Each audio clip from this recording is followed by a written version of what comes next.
Vadiwa vateereri tinokutendai zvekare patiri kusangana musegment yechipiri second series yedu yemusoro wenyaya unoti family circle, but nhasi tiri paepisode 1 yenyaya yatiri kudzumburudza nekuzunza nekusakura nemusoro wenyaya wekuti men are now useless. Paintroduction tandiri kutsanangura nyaya pane pfungwa dzimwe dzauya, vamwe vanga vari kuti varume vachiri useful, vamwe vari kuti varume vari useless. Vadiwa vateereri tiri kukurudzirai kuti mupinde muchirongwa, pindai mudebate, mudiscussion yatinayo. You are free to comment kana muda kubvisa kana kuwedzera. By the way, nyaya dzedu dzatiri kukurukura idzi dziri kutobva kwamuri imi vateereri. Saka ndine mubvunzo wandaidawo ndikubvunzei kune vedare vari kuno kumberi. Tiri kuona seunge zvinhu pasi pezuva or even zvikuru takatasana nenyika yedu yeZimbabwe, vananamai ndo vari kuita ngo vari kungomhanya-mhanya. Tarisai mone mabhazi ari kuenda kuSouth Africa, ende ndaitoverenga zvitonzi kuNamibia almost every week kune mabhazi 7 ari kubva muZimbabwe achienda kuNamibia akazarana namai. Vananamai ndo vari kunotengesa cobra, vari kunotengesa madhoiri, vanamai vari kujoina tumagroups Fashionate, Tupperware, Avon. Vana baba wambori kupi elder? Where are the men? Mukatarisa pastor, statistics dzega dzinotaura kuti vadzimai vakawanda kudarika varume takanangana nyika yedu yeZimbabwe. Saka muri kuona madzimai vari kuwanda mumaactivities akawanda. Beat kuchikoro munotoona kuti percentage hombe inotorwa vasikana, vakomana vari vashoma. But izvozvo hazvibvise urelevance hwemurume. Murume anoramba ari murume. Tinozviona tadzokera kwakazvakatangira. Mwari achisika munhu anodefine maroles. Murume ane role rake, kwete kuti vaita vashoma, asi hazvibvisi role yemurume.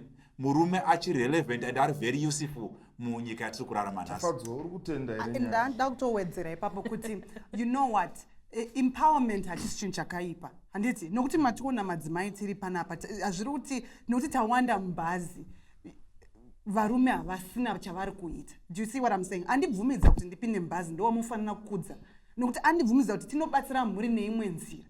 Varume vangwara waona kuti ndingagadzisa mukadzi ane pfungwa dzakadai mumba, murume wangu ari kuzviona kuti pane brain apa, rega anoshanda. Saka it doesn't matter, men are still useful. Ndida kuya kwamuri, pane pfungwa yambotaurwa paintroduction, I think nditafadzwa. Ataura pfungwa yekuti even animals anogona kudisena kusensa kuti ava ndi baba, ava ndi mai. Ende makuda akaona kuti pana nanamai vanogona kumisa dzoro achitoswedera padhuze chaipo chaipo. But wakaona kuti pana baba, nyangwe one baba vanotiza. Amfunge kuti wana baba wachiri useful. Ndifunge kudaro pastor. Vana baba havasisiri useful ba. Zvopangidza kuti va useless. Sei ndichidaro tambopa muenzaniso waAbigail naNabal. Nabal ndofunga chakatomukuwadza kuti asvike murufu. Anga akucalculate kuti mari yashanda kuapiza David nevarume wake. So to me varume vasiya nzvimbo yavo yavanofanira kunge vakaoccupy. Now we have women engineers, we have women MDs, women CEOs, we have women leading men in different capacities in different institutions. But ndida kutokugama because chandiri kutoona ndechoti muri kuti kungwara kwemunhu ndo kunoita kuti mwaite useless. Elder, imimi mune mudzimai wamasiya kumba. Handiti mamu, you've entrusted her nemhuri yenyu because you know kuti she's mentally able kuti agadzirise zvinhu zvese zvazviri. Handiti Abigail wamuri kutaura handiti anga achitozvialaina kuti akwanise kutozopinda. Ndiye akazotorwa naDhavhidha. Yes. That's what I'm saying, kuti just because she did something clever doesn't mean it obliterates the David that she elevated. Ndiye akafa na Nabal. You see, he's the opposite of Nabal. He was also a wise man. Do you see what I'm saying? No, anga atoona kutoti hapana murume pamba. Ndochokwadi chachitoripo paya. Asi David zvasisina nekungwara kwaNabal kana kuita sei. Akatongoona kuti from the onset there's no man in this house. Zvakafana kumhuka kuya kwatiri kutaura pasi. Mhuka hauiti murume nekuti tangoona kuti uri mhuka rume. You prove yourself to be a man. jongwe muchirungu muya rinoita access kusheke kunonzi sheshe ijongwe ramira ragona kudzinga rimwe ngatinde kumatatya chavo matatya pane tatya rume rinodzinga zvimwe zvitatya zvose zvimwe zvitatya zvezvitoita kuvanda kana tikatonyatsoita pageography yacho hanzi zvinovanda zvisingadi kukuonekwa nezidatya iroro nekuti ndo raprovwa hurume saka isusu ndosaka tamboti tidifanireiko kuti murume wacho chi because as far as we are concerned hatisi kuzvionesa havasisipo vashinyandoranzi ayo mainstincts ari kutaurwayo ndo muraramiro wezvinhu izvi but zvamambotaura kuti ndo zvinotaridza hurume but pane zviripo zvakaitwa naMwari kutonzi uyu munhu uchimuona akamirapo kuti munhurume izvozvo hazvitsvaki kuti aitei zvinongotongopangidza Mwari akabva amupa kuti zvauri murume chiita kuti pave necontinuity handi muri kupaonaka saka kana murume aripo izvozvo madzimai kana tikabvisa varume vese chii chavangagona kuita varume vasipo vanotoda varume kuti upenyu hurambe huchienda kupi huchienda kumberi and futi pastor chimwe chinhu chiri kukanganisika panapa ndechekuti patiri kuti madzimai akukwanisa inini ndiri kubvumidzwa kukwaniswa handiti ndakaempoweriwa handiti I've been empowered by my husband inini kuti let me be very honest with you inini ndandasira chikoro munzira I thought kuti you know what, now I'm married, for me it was a destination and I said to myself, look, I might as well take care of the kids, the housewife, that's my calling, blah blah blah. My husband says kuti no, andidi kuti ndikafa papa unorara nemurume pamusaka pekuti uruda mari madomasi hani murona zvandikutaura so he decides to take me to school. Do you see what I'm saying? And activates the person that's now a lawyer, 2 master's degrees, and an activist in so many respects. So for me to now look back and say kuti murume hapana zvaarika, that's losing it. Ndo zviri kuitika kapana pakuti taona kuti ndinonzi chi tapiwa maopportunity takuti iwe hausina basa amusikonota kuparasa ipapo mukadzi akatoita 2 degrees 3 degrees asina murume ndizvozvo it's okay saka zvinaina kuva murume kuti ndiite engineer fine itai izvozvo ka but taurai kuti hazvirevi kuti murume ayusi because topic tatisi musoro wenyaya tatichi men are now useless. What is in the postmodern era chapa murume a place yekuita useless? And indeed men are now useless. Sei ndichidaro murume anga achimboenda kubasa achishandira mhuri akuswera ari paESPN achibaya remote achimirira mai kuti vabve kubasa vazotsvaira mumba vazomubikira kuti iye adye akangogara asina chaari kuita sei chaari kuita. That's an indication yekuti munhu uyu ari useless haasi necessary. Ndoda kubvunzai ndiri kuona kuti nyaya iri kuramba ichipisa. Vateereri are free, macomments enyu tiri kuaona, tiri kuada, continue to comment. Nyaya iri kuramba ichizipa. But I want to ask you a question. Vataura nezvenyaya yekuti vananamai vati wandei muZimbabwe, but ratio yacho haina kumbonyanya, it's just 52-48%. But how come 5 o'clock panovharwa makambani mutown, ngatipe example yemuHarare, ndianana mai vatiri kuona vari kubuda mumakambani, vari kubuda kuzvikoro. Ndaitoverenga statistics, paevery 30 mastudents ari paUZ vasikana 11 vakomana, Midlands 68%. Where are the men? Zviri kumbofamba sei?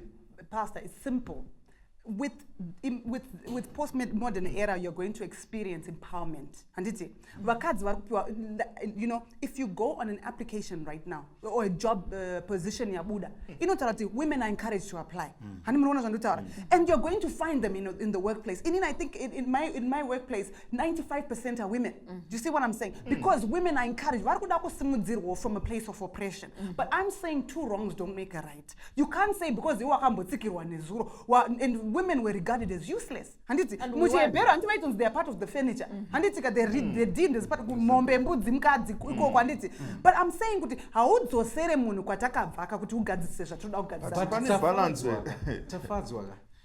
madzimai agona kudrive. Exactly. Sekudrive kwamunoita sevarume. Exactly. Madzimai akugona kuita zvinhu zvakasiyana siyana. Pfungwa iyoyo iri kutaurwa naChandamaleka aiholde order pakutoti madzimai aka vanoda vana vanovaona kuvarume kana even vakatotivo avadi murume wokugara naye mumba. Yes. Unoona kumhanya kumaspam bank kuya kwatinenge taenda varume kundosiya futi Kundosiya, ikoko. rombe futi, Kuratidza amuri kuti kuti murume rombe. kunyangwe mumba vachiti murume unozoona vamwe vakutsvaka zvimwe zvinopangidza kunge munhurume vakuzvishandisa for satisfaction. Modi ushandisa kuratidza zvakadzi. kuti ko tiri kudirei kuita izvi Mwari akatipa zviripo zviri pachena zvokuti murume but ndikukunzwa sister Rotina nda kuti mupinde panyaya maybe panyaya mataura emaspam bank asi kuratidza kuti pane weakness here why munhu ada kunotora maproducts munhu wacho aripo. Exactly. Ndozvinototaridza kuti the burden yekuti une umwe munhu mumba mako but munhu iyeye ari useless unomudii. Because inini kana ndikabuda ndikanoshanda I would rather have the spams and have my child andinoti mwana wangu ndega than kuti ndite vana vaviri mumba noumwe an adult grown ari kufunga kuti mwana mudiki. That's impossible. Because chakakosha ndechekuti munhu azive position yake mumba. Because zvambotaurwa nauyu kuti taakudhiraivha gonyeti ndikana ndakubva kuDRC ndikuda kuwana vana vabikigwa sadza ndoda kuwana vanhu ndoda kuwana mubedroom akachena ndoda kuwana watsvaira nekuti ndozvinokuita useful. Because kana takuita the flip side inini iwewe pawaimbobuda time and chance happens to us all. Pane paimbobuda varume chete isu tichisara mumba vachiwana imba yakadzurwa nendowe vachiwana chikuva chakashaina vachivlasadza vachiguta mazondo. Saka kana taakudzoka panapa ini ndikabuda ndoda kuwana wabika beans ndoda kuwana wabika mazondo ndoda kuwana watsvara be useful. You know what? Mirai ndotangazve You know what I want to drive here? I want to have a point here. Two wrongs don't make a right, and I stand There's on no this. wrong. Mira, Rotina wambotaura. Mira nbotaura. That's what I also. Number one. Azviite kuti uite mabhuru maviri mudanga rimwe chete. Hazvigoni. You emasculate murume. Unzati iwe hausi chinhu iwewe. Mazuva ano that's why women are getting empowered. Vakadzi vari kundiona pachiti vari kunditarisa kuti kana aita mari akutanga kuudza murume hausi chinhu iwewe. Ndogona kuzviraramira ndega. And that's the problem yatiri kuita. Varume anosara achinhu angogara ati tuzu. And because he's been removed of his dignity, she says, I just wanted spam. But I tell you this, as long as you can use mbeu ye munhu anonzi murume, they are useful. I want to add on, Pastor. Why should I rub the ego of someone who is useless? Because if I'm not ngatiudza nechokwadi. If you are now useless, I should tell you kwenda kuti ndofana kurudzira mumwe munhu. Pfungwa yekunzi useless haina pairi kushanda. Inini ndindateta a shared responsibility. And I from the very onset Mwari achisika anopa basa rese kuna Adam. Kuti Adam basa nderani? Nderako.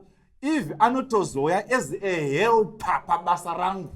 Saka kana vachiita ndiro azvire kuti ni baba handigoni chandisina chete mazame ekuti ndinyaradze mwana achichema but inini ndinogona kutoti kana mukandipawo ndinonyaradza mwana. Saka mabasa atiri kutovapa kuti vatibatsire kusuka ndiro vakaenda kubasa vanondoona ndiro dzasukwa because ibasa rani rangu inini. And just because murume wanatadza that doesn't mean vamwe savasi It's not baba one vanosuka. You It's see, not one vanosuka man. baba. It's not one man, Tafadzo. Exactly. Pastor Wapa, a very practical example. Yekuti izvezvi kune madzimai akawanda ari kukwira mabhazi achibuda mutown achienda kumba 52% 48%. Yet the majority from the statistics it's proving kuti vakadzi ndo vari kuenda kubasa more than men. Vakadzi ndo vari kushanda more than men. Tikaenda kumunda chaiko anosakura ndima yakakura mudzimai. Exactly. Where is the man? I'm saying this, and ndizoti ndepapa ndisikunzwisiko pasi noda kuti mupindosa pastor kuti udzai vanhu kuti kana une environment inoempower mukadzi uri kuenda kubasa unzi toda vakadzi kunyanya toda chakati kunyanya. How am I supposed to benefit from that opportunity? Do you see what I'm saying? Ndikunogara kumba and mukadzi because we want to keep a family. Inini I respect men for one thing. They count the cost. What do you know what? The guy akaondera but at least muri tiri kuita sei tiri kuedza kugadzirisa panapa. Murume vatiri kutaura varume vese makagara kudai muri kundiudza kuti mese hamusiri chinhu. Alright, akuya kwamuri. Yes. Ita follow up nenyaya yavari kutaura iyi. Murume kana ari kushanda pane pfungwa yavari kutaura I think iri very important. Murume kana ari kushanda zvinonzi ndezvedu. Mari ndedu. Right. But how come kuti vana namai kana vakushanda singular ndezvangu, then this one becomes now useless. Interesting pastor. Chinoita kuti mudzimai azoti ndezvangu. It's because abva kubasa. Obva asikotanga kuwachira aswera akagara. Obva abikira aswera akagara. Obva awaridzira aswera akagara. Iye chake kugara haana chimwe, pfungwa hadzichatoshandii kana kutrya something else. Like Tafazwa is saying, kuti munhu anenge akagara kumba achimirira kuti ndichiuya ndasvuzva inini ndashanda, mudzimai anenge ashanda yeye achiunza zvinhu. But look at it this way, chinozoita kuti adaro mudzimai inyaya yekuti ndiye ari kuita zvese. Exactly. Simple and Pastor, ava vaita single out munhu ari wiki. One. Ndivo vataura munhu ari wiki. Ndiye varume Haasi vese. kurepresenta varume vese kuti ndo zvazviri. Amai ava havagone kubuda mumba vakaita gwendo kwekuenda kuSouth Africa ndisingaziwini. Chii chinoita kuti vanditaurire? They recognize kuti mumba muna numu, muna baba mumba. Ndoda kudzoka kwamuri. Let's say pa local church iye vana nababa vachibvunzwa maelda madhiko mai vari kupi? Mai vari kuSouth. Shati South of Dzwara sekwa here Kambuzuma azvikudzikisire here mimi vana nababa kuti ndimi maakutosara kumba. Ino iri kunetsa ma-economic hardships aitawo ana mai avapo an opportunity. Do you know what is an advantage kwavari? Kana baba ndikafaini mhuri haisari ichizokwangwaya kana kuti vanochinja location pavagara vakuenda kumusha. It's an opportunity yawanikwa kunana mai, saka it should be a blessing, not a curse. And tatotaura kuti inini pandatanga pastor ndataura kuti ndakangwara.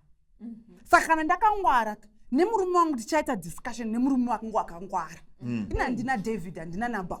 Hanimuona zvanditaura. Saka inini naDavid tichagara pasi toronga tsore kuti shamwari vanhu kuNamibia varoda kuona mukadzi. Handimuona zvanditaura. Ende vakadzi vanokasika kumhanyisa vanobvumidza kupinda tikapinda tiri varume, and it's a tactical approach. This is teamwork. Do you see what I'm saying?